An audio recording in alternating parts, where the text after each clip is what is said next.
23তম রাষ্ট্রপতি মির্জা ফখরুল ইসলাম আলমগীরের কাছে সকল মতের মানুষেরই কিন্তু একটা বড় ধরনের প্রত্যাশা আছে। তিনি কখনো কোমল, কখনো কঠিন হৃদয়ের মানুষ, এবং তার যে রাজনৈতিক ক্যারিয়ার, সব দিক দিয়ে বিবেচনা করলে তার কাছে প্রত্যাশার পারদটা একটু বেশি। কিন্তু রাষ্ট্রপতির যে ক্ষমতা সাংবিধানিকভাবে, সেই জায়গায় থেকে তিনি কতটুকু পূরণ করতে পারবেন? এখনো তো সংবিধানের যে পরিবর্তন, ক্ষমতার যে ভারসাম্য, সেটা তো অর্জিত হয়নি।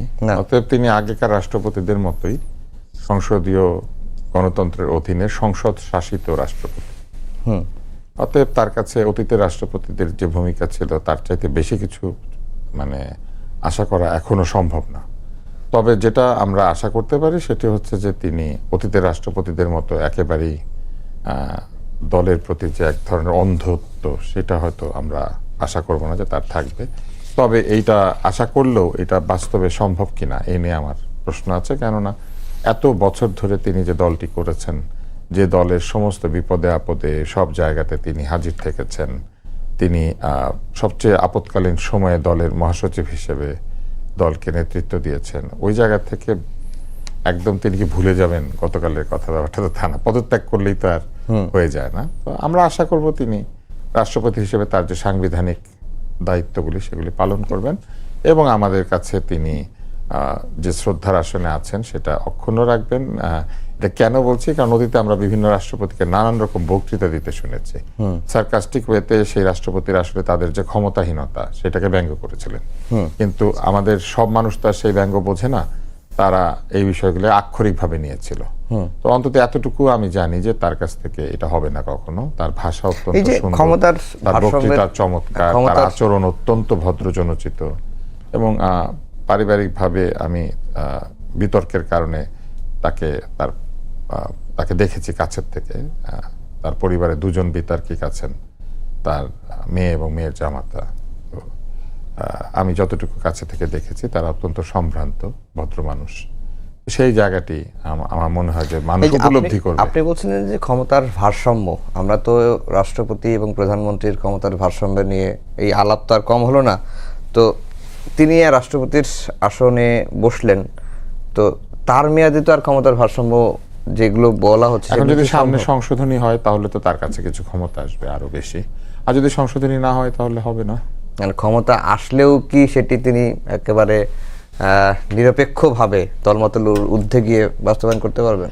এইটাই হবে ওনার অ্যাসিড টেস্ট। উনি যদি সেরকম পরিস্থিতি তো আসবে বলে মনে হয় না। কখন রাষ্ট্রপতিকে তার সেই ক্ষমতাগুলি প্রয়োগ করতে হয়, কোনো একটা আপৎকালীন সময়, কোনো ক্রাইসিসে, একটা সংকটে, সেই সংকট কখন তৈরি হয়? যদি সংসদীয় গণতন্ত্র কোনো কারণে মুখ থুবড়ে পড়ে, অথবা সংসদ কোনো কারণে ঠিক মতো কাজ না করে, সেরকম পরিস্থিতি আসবে বলে তো মনে হয় না। অতএব সেইটা কেউ আশাও করে না যে বাংলাদেশে কোনো সংকট হোক, ক্রাইসিস হোক, এটা আমরা আশা করি না। এখন যেভাবে আমরা সারা বিশ্বের ক্রাইসিসের মধ্যে পড়ে গিয়েছি, কিন্তু আমরা অতটুকু আশা করি যে তিনি তার কাজে কথায় সকল দলের প্রতি তার যে সমান নজর সেটা দিবেন। সকল মতকে, ভিন্ন মতকে তিনি বাংলাদেশে যাতে তারা রাষ্ট্রীয় নিরাপত্তা পায় সেই বিষয়টি তিনি নিশ্চিত করবেন। সকল জাতিসত্তা যাতে বাংলাদেশে নিরাপদে থাকতে পারে সেটা তিনি নিশ্চিত করবেন। এই জিনিসগুলো আমরা আশা করি।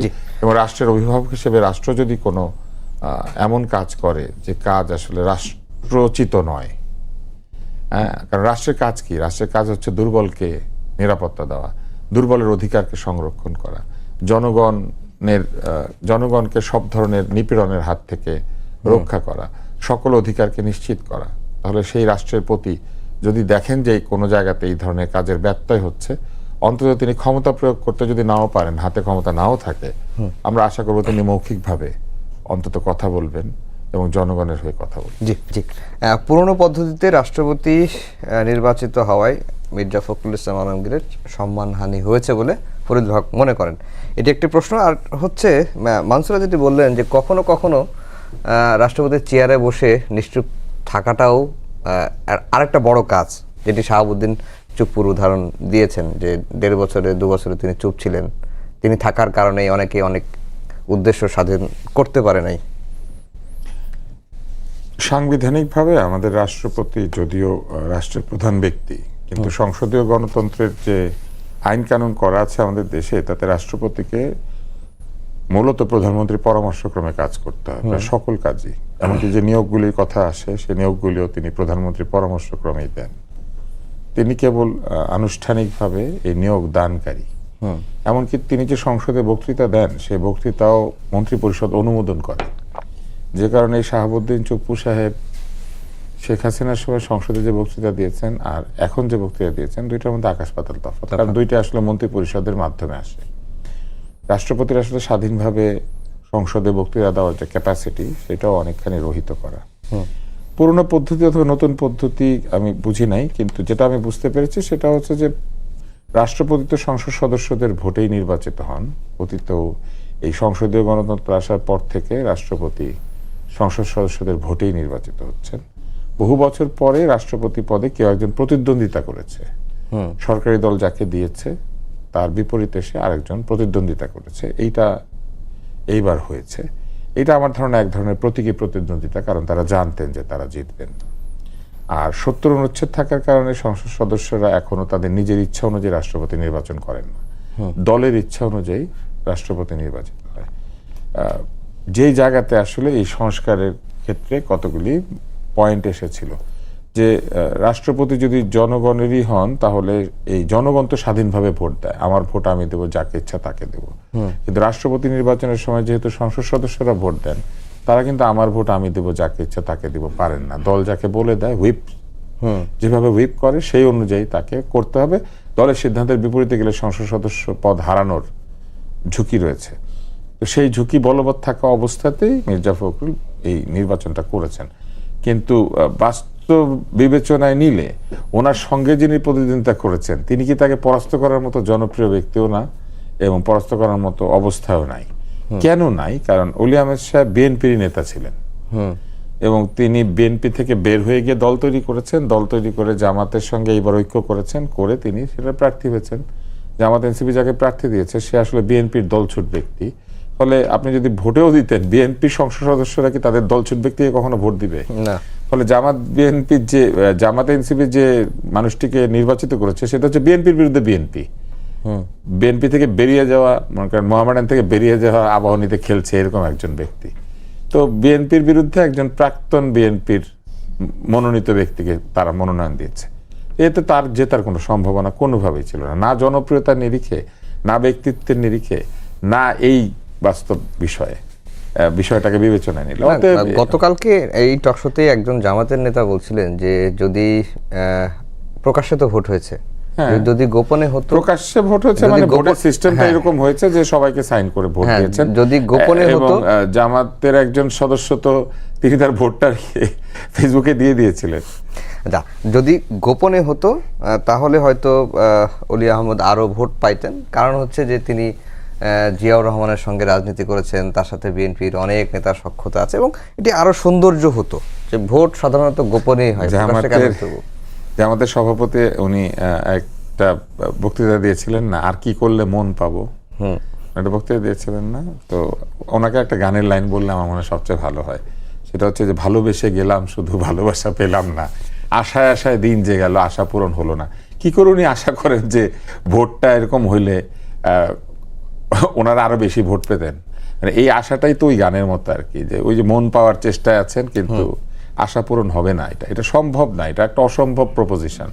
যে জাতীয়তাবাদী দল তাদের মহাসচিবকে দাঁড় করিয়েছে, যিনি একদিন আগেও মহাসচিব ছিলেন এবং এত বিপদের মধ্যে তাদেরকে নেতৃত্ব দিয়েছেন, একাধিকবার দলের এবং সরকারের দায়িত্ব পালন করেছেন, সেই লোককে বাদ দিয়ে জাতীয়তাবাদী দল অলি আহমেদ সাহেবকে ভোট দিবে, এই আশাটা যে উনি করছেন আমার কাছে মনে হয় গানের মতো আর কি, ভালোবেসেই যেতে হবে, আশা পূরণ হবে। আচ্ছা, আরেকটা প্রশ্ন যেটা আমি করেছিলাম যে রাষ্ট্রপতির আসনটা মাঝে মাঝে চুপ থাকলেও সেটি অনেক বড় ধরনের কাজে দেয় রাষ্ট্রের স্থিতিশীলতার জন্য, যেটি শাহাবুদ্দিন চুপ থাকাটা আমি মনে করি না। রাষ্ট্রপতি তার সিদ্ধান্ত নেবেন কখন চুপ থাকবেন, কখন চুপ থাকবেন না। শাহাবুদ্দিন সাহেব চুপ ছিলেন কি আসলে চুপ থাকার জন্য? তাহলে তিনি এই যেই মাত্র এই সরকার পরিবর্তন হলো উনি সাক্ষাৎকার দিয়ে ফেলেন এবং জানালেন যে ইউনূস সাহেব তার সঙ্গে সাংবিধানিকভাবে সঠিক আচরণ করেন নাই, উনি তো মুখ খুললেন। এই মুখ উনি ইউনূস সাহেব থাকা অবস্থায় খুলতে পারেন নাই, কিন্তু তাহলে উনি কি স্বেচ্ছায় চুপ করেছিলেন? মোটেও না। সুযোগ পাওয়ার সাথে সাথে উনি কথা বলেছেন। ওনার সঙ্গে যে অপমানজনক আচরণ করা হয়েছে উনি সেটা একটা সাক্ষাৎকারের মধ্যে বলে দিয়েছেন না পত্রিকায় গিয়ে। তো রাষ্ট্রপতি তার ইচ্ছা অনুযায়ী চুপ থাকবেন, ইচ্ছা অনুযায়ী চুপ থাকবেন না।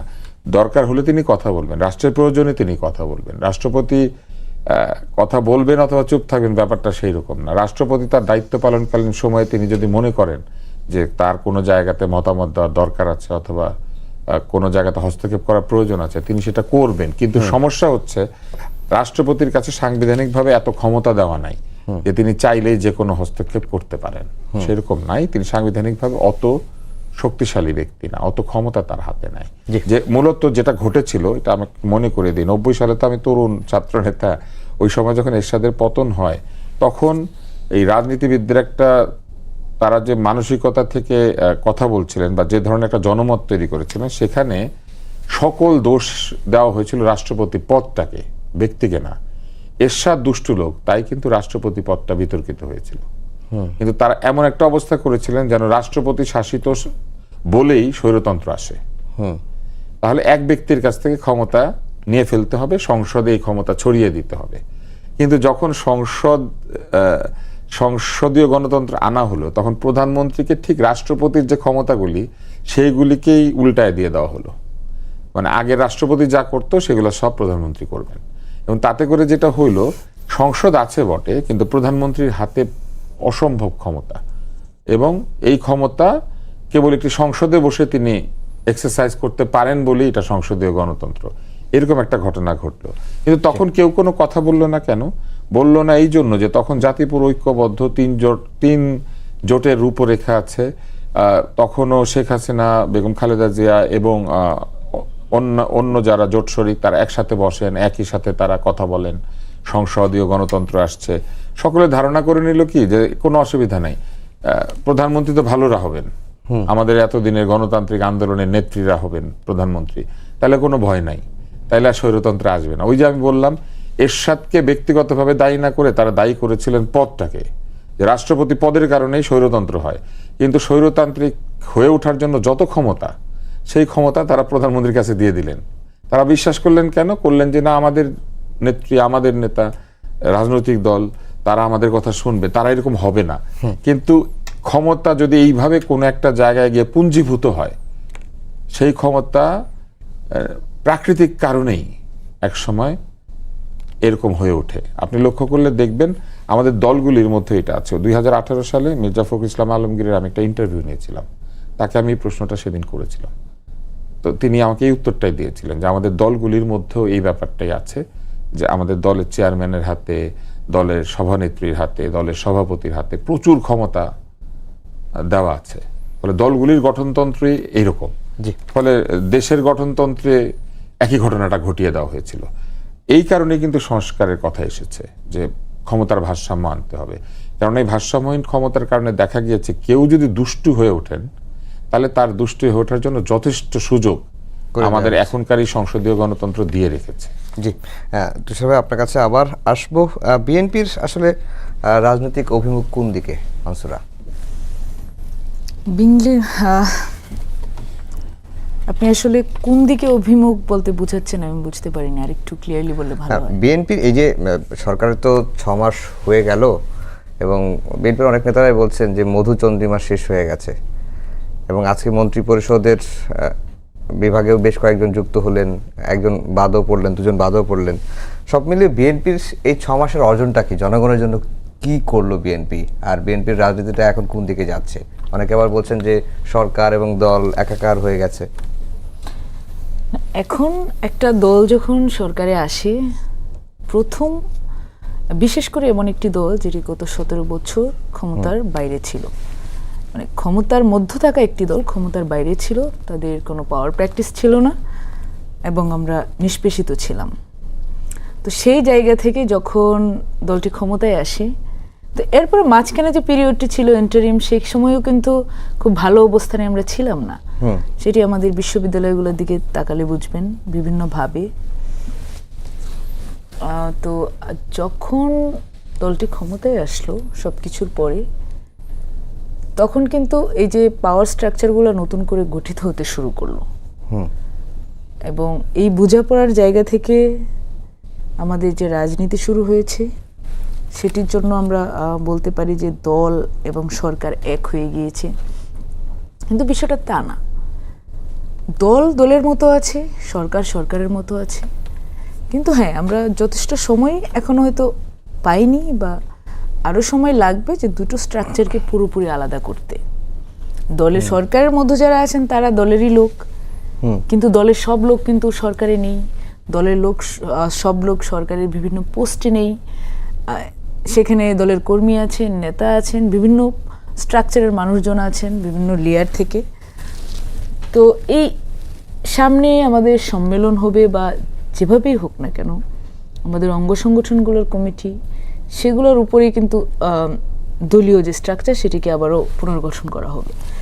এখন সরকারের যে অবস্থান যে জায়গা থেকে আছে, 6 মাসকে অনেকে বলছেন মধুচন্দ্রিমা, কিন্তু আমি মনে করি না যে এটি কোনো মধুচন্দ্রিমা ছিল। বরং প্রথম যখন এতটাই স্ট্যাবিলিটি তৈরি করার জন্য সরকার যে চেষ্টা করে গিয়েছে, আগেও বিএনপি চেষ্টা করেছে গত 1.5 বছর, এর আগে 1.5 বছর যে স্টেবল রাজনৈতিক পরিস্থিতি আনার জন্য। সরকারে আসার পরেও কিন্তু সেই একই চ্যালেঞ্জই থেকে গিয়েছে, এবং সেই চ্যালেঞ্জটি বারবার ফেস করতে হয়েছে, সেটা হচ্ছে রাজনৈতিক স্ট্যাবিলিটি। তো এই জায়গায় আসলে বিএনপি 6 মাসে যে পরিশ্রম করেছে, মন্ত্রিসভা বলেন, প্রত্যেক প্রত্যেকটি জায়গা থেকে বিএনপি সেই কাজটি করেছে, সরকারের অংশ হয়ে করেছে। তা আমি বলবো যে 180 দিনের মধ্যে সবচেয়ে বড় গুরুত্বপূর্ণ যে কাজটি বিএনপি করেছে, সরকারের পক্ষ থেকে করেছে, সেটা হচ্ছে দেশের রাজনৈতিক স্ট্যাবিলিটি তৈরি করা, যেটি কিন্তু আমাদের অন্য যত সেক্টর আছে সবকটাকে প্রভাবিত করতে পারে। তো সবাই আসলে একটা জায়গায় এখন দাঁড়িয়ে গিয়েছে। প্রত্যেকটা মন্ত্রণালয় বলেন, শুধু বিদ্যুৎ বা গ্যাস, বিদ্যুৎ জ্বালানির কথা আলাদা, সেখানে কিছু ঘাটতি আছে, এবং সেটি সারা দেশের বিভিন্ন জায়গাতেই কিন্তু আমরা দেখছি, এবং প্রত্যেকেই হয়তো সাফার করছে জিনিসটা নিয়ে, গ্যাস এবং বিদ্যুতের ক্ষেত্রে। এটি এই মুহূর্তে নাগরিক সেবাটাই কিন্তু সবচেয়ে বড় চ্যালেঞ্জ একটি সরকারের জন্য, কারণ রাজনৈতিক স্ট্যাবিলিটি চলে এসেছে, কিন্তু এখনও নাগরিক সেবা পুরোপুরি আসছে না। এটি হয়তো আগামী আরও 3 মাসের মধ্যে সরকার পুরোপুরি এই জিনিসটাতে স্ট্যাবিলিটি নিয়ে আসতে পারবে বলে আমার বিশ্বাস। এই লক্ষ্যে কিন্তু আমরা কাজ করছি। একটা প্রশ্ন হঠাৎ করে মাথায় আসলো যে 6 জন এমপি তো ভোট দেননি রাষ্ট্রপতি নির্বাচনে। রুমিন ফারহানা তিনি ভোট না দেওয়ার 3টা কারণ বলেছেন। এর মধ্যে একটি কারণ বললেন যে যেই নির্বাচনটা কে জিতবে সেটি তো নিশ্চিত, এবং এটি একটি অর্থবহ নির্বাচন হয় না, এই ধরনের কথা তিনি বলেছেন। লাস্টে একটি কথা বলছেন যে জুলাই অভ্যুত্থানে এত মানুষের রক্ত দিল, তাহলে কেন আমরা নিরপেক্ষ এবং সবার কাছে গ্রহণযোগ্য, মানে রাজনৈতিকভাবে না, অরাজনৈতিক ব্যক্তি নিরপেক্ষ, তাদেরকে কেন জুলাই অভ্যুত্থান নিয়ে কথা বলেন? আমরা তো ধরেই নিয়েছিলাম যে উনি জুলাই অভ্যুত্থানকে পুরোপুরি ডিজাউন করে দিয়েছেন। এখন যেহেতু উনি শেখ হাসিনাকে আশা করেন শেখ হাসিনা ফিরবে, আবার আওয়ামী লীগের রাজনীতি ফিরবে, ওনার তো জুলাই অভ্যুত্থান নিয়ে কথা বলেন। এটি আমি আসলে ওনার কথা আসলে শুনিনি, আপনার কাছ থেকেই শুনলাম যে 3টি কারণ উনি দিয়েছেন। উনি বিএনপির দলছুট মানুষ। কিছুক্ষণ আগে তুষার ভাই বলছিলেন ওলি আহমদের কথা, তো এরকম ওলি আহমদ, এরকম রুমিন ফারহানা বিএনপি অনেক তৈরি করেছিল, যারা বাইরে গিয়ে আবার এই যে কেউ রাষ্ট্রপতি পদপ্রার্থী হচ্ছেন, কেউ আওয়ামী লীগকে ফিরিয়ে আনতে চাইছেন, কেউ বিভিন্নভাবে ভুল ধরছেন। তা আপনারা জানেন যে রুমিন ফারহানা উনি যখন বিএনপির পক্ষ থেকে সংরক্ষিত আসনের সংসদ সদস্য হন, সেখানে আমাদের দলের অনেক নারী নেত্রীরা ছিলেন, পূর্ববর্তী সময়ে এমপি হওয়া নারীরাও ছিলেন। অনেককেই কিন্তু দেওয়া হয়নি, ওনাকেই দেওয়া হয়েছিল। পার্টি মনে করেছিল যে ওনার ভয়েস বা লিডারশিপের জায়গা থেকে উনি হয়তো সে জায়গাটিকে কাজে লাগাতে পারবেন। ম্যাটার অফ ফ্যাক্ট তিনি কাজে লাগিয়েছেন হয়তো। কিন্তু এই যে বিএনপি তো একটি ছাতার মতো, যেখানে বিভিন্ন মতের মানুষ এসে একত্রিত হয়। তো উনি যে রোলটা ছিলেন সেটার মধ্যে কিন্তু আমার এখন গিয়ে মনে হচ্ছে যে ব্যাপারটা এইটাই, কারণ 5 আগস্টের পরের থেকে কিন্তু উনি বিভিন্নভাবে জুলাই অভ্যুত্থানের বা আমরা যে স্পিরিট নিয়ে আমরা কাজ করেছি, আর আমাদের জেনারেশনের সাথে ওনাদের একটা পার্থক্য আছে। এটা সত্যি যে আমি যে সময়ে বড় হয়েছি, যে সময়ে রাজনীতি করেছি, আমার কাছাকাছি বয়সের মানুষ যারা আছে, আমাদের জন্য জীবনের সবচেয়ে বড় ঘটনা জুলাই অভ্যুত্থান। আমরা সেটাকে কেন্দ্র করে ঘুরি, সেটা কেন্দ্র করে আমরা রাজনীতি করি। ওনার সাথে আমাদের পার্থক্য আছে। তাই যাই হয়ে যাক না কেন, আমি কোনো অবস্থাতেই জুলাইকে অস্বীকার করতে পারবো না। আমি এখনই বলে বসতে পারবো না যে না, হ্যাঁ এখন আওয়ামী লীগের কিছু ভ্যালিডিটি হয়তো তৈরি হয়েছে, এখনো হয়নি। এখনও ওরা জুলাইকে ডিজাউন করে, এখনও ওদের নেতাকর্মীরা জুলাইকে বিভিন্নভাবে অশালীন শব্দের মাধ্যমে সংজ্ঞায়িত করে। তো তার আসলে স্পিরিট আমাদের কিছুটা অজানা। আমি শুধু এতটুকুই বলবো যে উদাহরণ যেটা দিয়েছি সেটা হয়তো মুখ্য। একটা লাইনে আমার আপত্তি আছে, সেটা হচ্ছে যে উনি বলেছেন ফলাফল জানি তাহলে আমি কেন ভোট দিব। ভোট উনি দিবেন ওনার মতামতটা জানানোর জন্য। উনি ভোটদানে বিরত থেকেছেন, এটা ওনার স্বাধীনতা। ওনার মতামত আসলে এখানে মুখ্য না। ফলাফল নিশ্চিত থাকলে যে আপনি ভোট দিবেন না, ব্যাপারটা সেরকম না। ফলাফল নিশ্চিত, এটা তো আগেও ছিল। আপনার কাছে আসি, আপনাকে হয়তো একটু সময় পাবো আমি আপনার কাছে আসার জন্য। আমি একটা লাইন নিয়ে বলতে চেয়েছি, আর কিছু না। জি, ফরিদুল হক, এই যে ক্ষমতার কাঠামোর কথা তুষার ভাই বলছিলেন যে একটি দলের যিনি চেয়ারম্যান তার কাছেই একচ্ছত্র ক্ষমতা থাকে, সেই স্ট্রাকচারটাই প্রধানমন্ত্রীর কাছে পেয়েছেন। আমরা তো ক্ষমতার কাঠামো পরিবর্তনের কথা বলেছিলাম, বা বিএনপি এখন যে পথে হাঁটছে, তারা কি তাহলে পুরনো ক্ষমতা কাঠামো কৌশলকেই আঁকড়ে ধরে হাঁটতে চাচ্ছে কিনা, কি দেখে কি মনে হচ্ছে? আলাদা কিছু তো দেখতে পাচ্ছি না এখন পর্যন্ত, বরঞ্চ আগের থেকে আরো কি বলে যে এগ্রেসিভ, আগের থেকে আরো এগ্রেসিভ। সেটা হচ্ছে যে ওই যে বললাম না যে দলের সীমানা, প্রশাসনের সীমানা, রাষ্ট্রীয় প্রতিষ্ঠানের সীমানা, এই যে সীমানাগুলো, এগুলো বুঝতে পারার মতো কি বলে যে দক্ষতা আইদার ওনাদের নাই, অথবা মনে করতেছে যে এটাই তো end of the history, BNP আজীবন ক্ষমতায় থাকবে, এটাই হয়তো ভাবতেছে। কিন্তু আসলে তো এটা ব্যাপারগুলো ঘটে না। প্রতি মুহূর্ত হিস্ট্রি নতুন করে লেখা হয়। আপনি দেখেন, আমি সেদিন কয়েকদিন আগে প্রথম আলোতে একটা রিপোর্ট দেখছিলাম, 17 জন ব্যক্তি বিএনপির নেতা যাদেরকে বিভিন্ন প্রতিষ্ঠানে নিয়োগ দেওয়া হয়েছে, তাদের নিয়োগের শর্তের মধ্যে ছিল যে অন্য যে কোনো কর্ম কিংবা সংগঠনের সাথে সম্পর্ক ত্যাগ করার সাপেক্ষে তাদেরকে এই পদে নিয়োগ দেওয়া হলো। এদের প্রায় সবাই বিএনপির কোনো না কোনো পর্যায়ের মানে কি বলে যে পদে আছেন, কোনো না কোনো পদে। একজন ধরেন বিএনপির একেবারে কেন্দ্রীয় কমিটির বন বিষয়ক সম্পাদক, ওনাকে বোধহয় বন শিল্প কর্পোরেশন টাইপ কি যেন একটা ইয়েতে নিয়োগ দেওয়া হয়েছে, উনিও পদত্যাগ করেননি। তো এখন যেটা হয়েছে যে আমাদের জন্য মানে যেই কি বলে যে এটা বিএনপি ধরেন যে আকাঙ্ক্ষার সাথে ধরেন এই যে কি বলে যে তামাশাটা করতেছে, আমরা তো আসলে একটা কাঠামোগত পরিবর্তন, ব্যবস্থার পরিবর্তন, এই আলাপ তো জুলাই গণ অভ্যুত্থানের মধ্যে ব্যাপকভাবে সামনে এসেছে। এটা আলাপটা প্রথমে আসলে রাস্তায় এসেছিল, আপনার মনে থাকার কথা 2018 সালে যখন নিরাপদ সড়ক আন্দোলন হয়, তখন কিন্তু প্রথম আমরা রাস্তায় প্ল্যাকার্ড দেখেছিলাম, একেবারে বাচ্চারা, যে রাষ্ট্রের মেরামত চলছে, এটা ইয়ে করেন। তুষার যেটা বললেন যে এই যে ধরেন ক্ষমতা কাঠামো, প্রেসিডেন্টের কাছ থেকে প্রধানমন্ত্রীকে আপনি শুধু পদটা বদল করলেন, ক্ষমতাগুলো একই রেখে দিলেন। এইটার মধ্য দিয়ে যেটা হলো যে আপনি একটা বাজে সিস্টেম যদি আপনি রাখেন, আপনি সারা জীবন তো এখানে ভালো মানুষ দিতে পারবেন না। এত ভালো মানুষ থাকে না সমাজের মধ্যে, বিশেষত যারা ক্ষমতার কাছাকাছি থাকেন, এত ভালো মানুষ থাকে না।